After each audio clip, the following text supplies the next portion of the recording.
Om Swastiastu. Kami dari kampus Staf Negeri Putra Singaraja akan melakukan wawancara mengenai pendataan.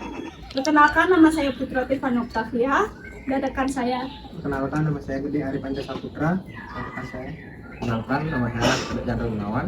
Perkenalkan, nama saya Putra Kusena Putra.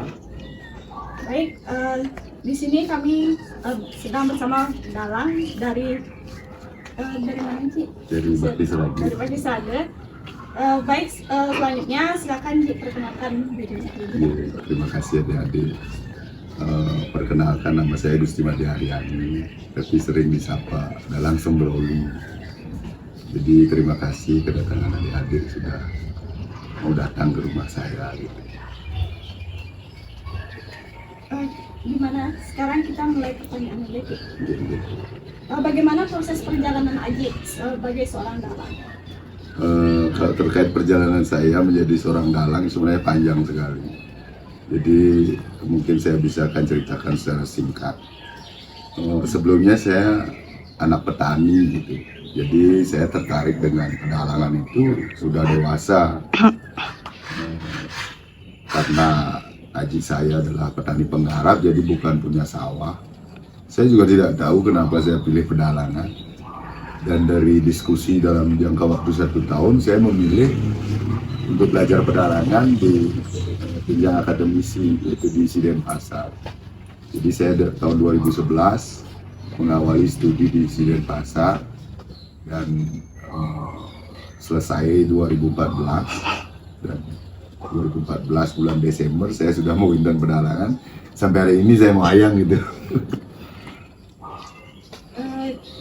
Menurut Aji, pedalangan itu seperti apa sih? Wih, berbicara pedalangan ya. Pedalangan itu menurut saya adalah ilmu yang sangat kompleks.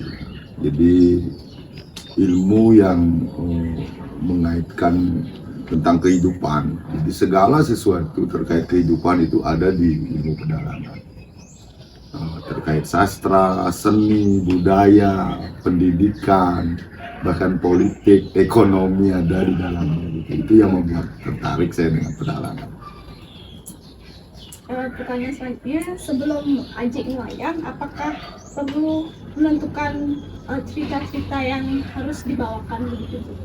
Kalau sepanjang saya menekuni pedalangan dalam perjalanan sehari-hari itu ada banyak kendala sih. Terkadang saya bawa cerita dari rumah, namun ketika di tempat hajatan upacara atau di tempat yatnya mungkin ada request dari yang nanggap gitu, kita bisa buat cerita.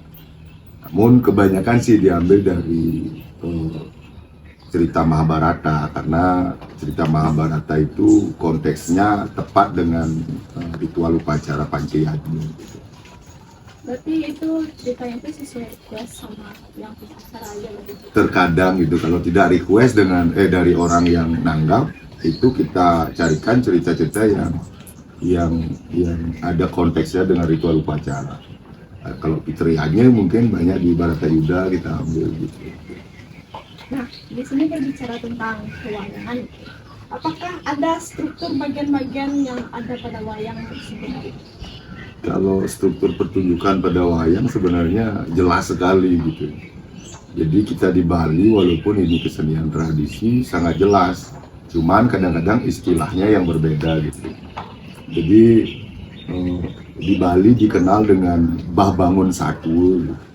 Jadi bah bangun satu itu strukturnya jelas sekali, dari musik, dari vokal dalang, dari tokoh-tokoh pewayangan itu pada umumnya di Bali Utara, di Bali Selatan atau di seluruh Bali itu jelas strukturnya pertunjukan wayang itu dari awalan sampai akhir gitu.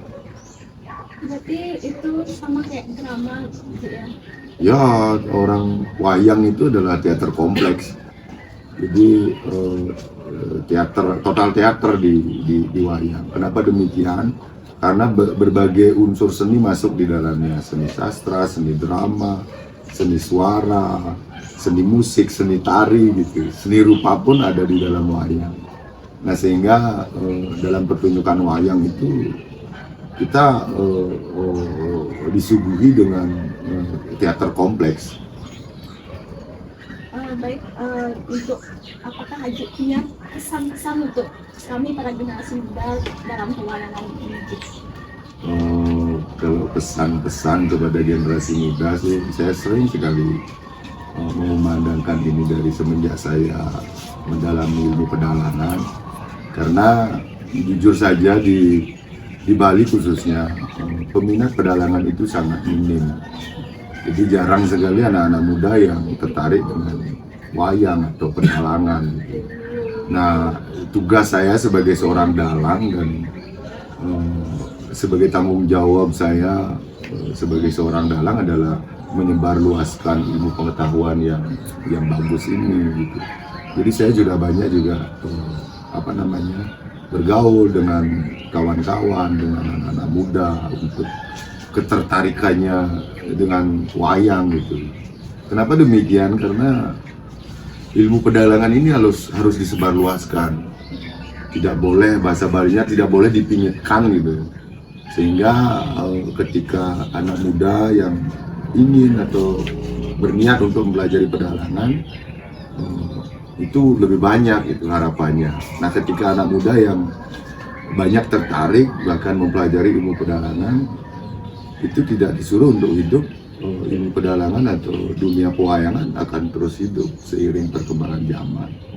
Pesan saya kepada anak-anak muda, sebelum kesenian yang adiluhung ini mati ataukah diambil orang lain gitu. Jadi mulailah dari sekarang untuk ya minimal menonton wayang lah gitu, atau bergaul dengan dalang. Saya salah satunya dalam para dalang yang sangat terbuka untuk berdiskusi, sama-sama belajar.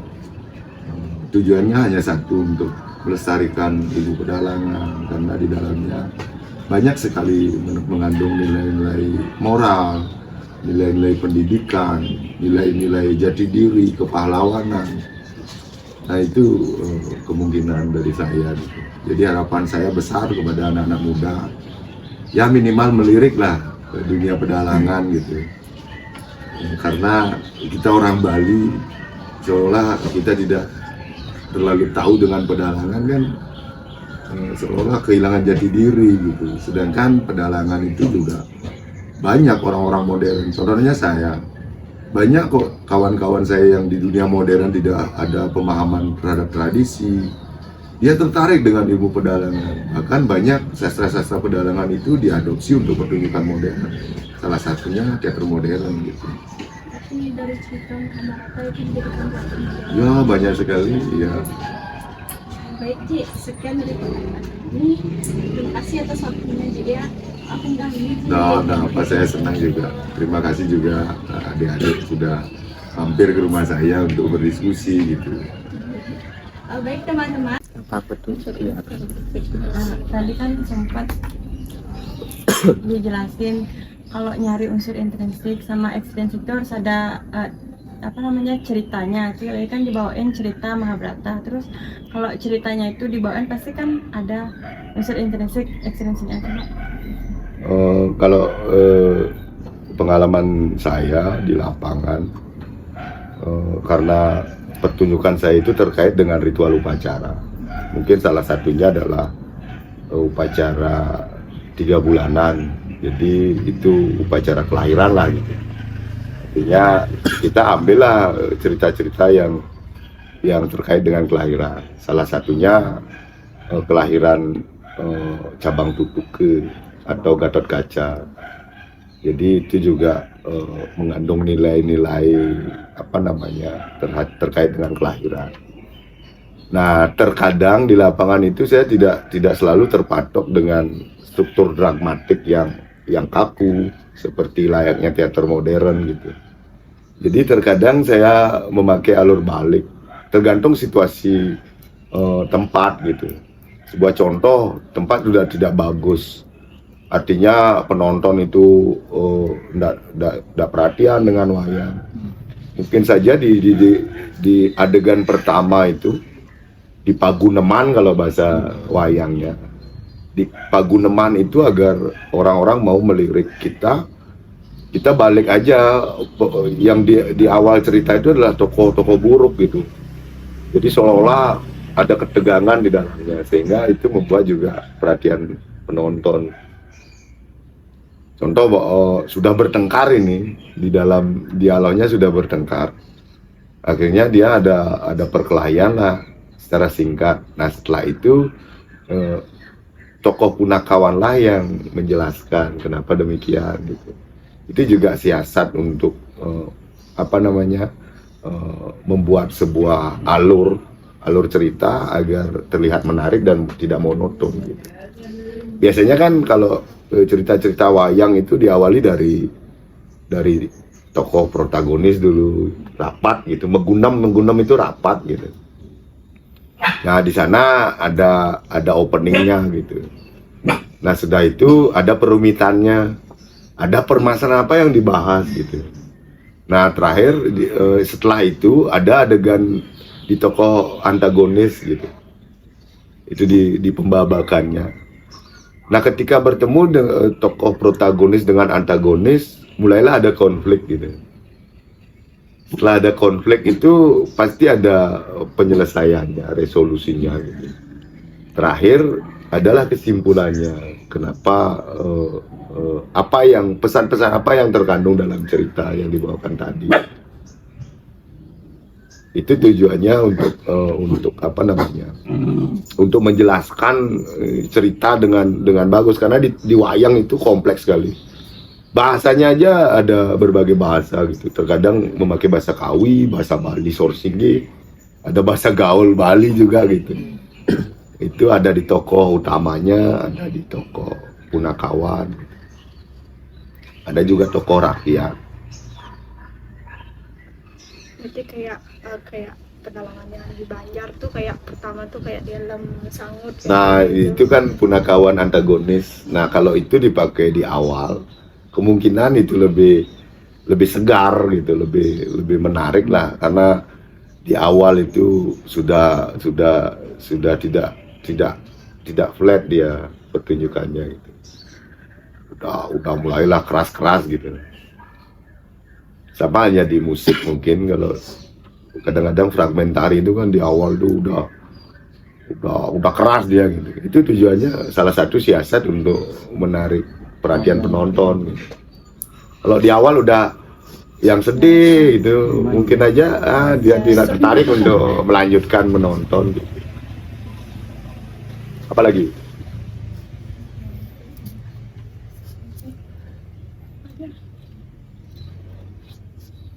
Ji, maaf ya tadi sempat lihat di belakang itu katanya Chandra ada karya-karya. malu dia. Ada sih beberapa. Boleh masuk tapi kotor sekali. Karya apa? Oh, karya. Karya apa? Ada yang seneng main film. Ada beberapa. Ini terakhir film saya dengan Gari Nugroho, Samsara. Wih, karya besar ini. Februari yang lalu.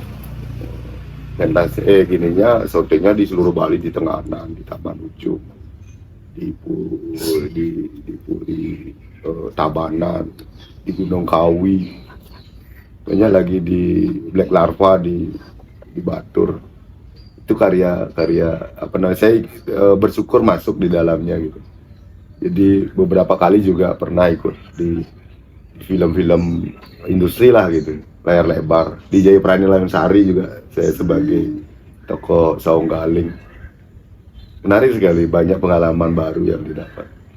Ini cuma beberapa aja, karena dulu waktu perbaiki kamar suci ada beberapa yang tertumpuk. Ada sih masih banyak, males dah gini. Udah ndak muat juga di sini, ndak bagus, nanti kayak tukul deh. Bagian payasan. Boleh dilihat deh. Baik Ji, sekian saja pertanyaan dari kami. Terima kasih atas waktunya Ji ya, maaf mengganggu Ji. Semua juga adik-adik udah mau mampir dan berdiskusi terkait pedalangan. Saya terbuka loh. Ya kapan waktu mungkin ada tugas atau ingin ngobrol, saya terbuka untuk adik-adik mahasiswa. karena pintu rumah saya dari tahun 91 udah ada pintunya.